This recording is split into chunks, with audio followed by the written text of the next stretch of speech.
Nomenclature is governed by certain universal rules. Which one of the following is contrary to the rules of nomenclature? Option A, biological names can be written in any language. This is incorrect. Biological names are typically written in Latin or Latinized form. And Latin is used because it is a dead language that is not evolving, which ensures consistency and universality in naming organisms. So, option A is the correct answer. Option B, the first word in a biological name represents the genus name, and the second is the specific epithet. This is true. In binomial nomenclature, the name of an organism consists of two parts. One is the genus name and the other is the specific epithet.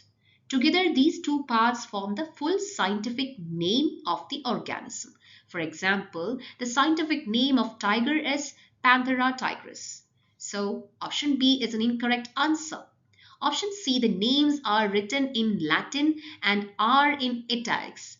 This is also true regarding the universal rules of nomenclature, so option C is an incorrect answer.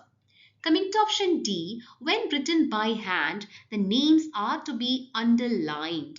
This is also true. When biological names are written by hand, they should be underlined to indicate that they are scientific names, which serve the same purpose as italics in typed text. So, option D is also an incorrect answer. The correct answer is option A.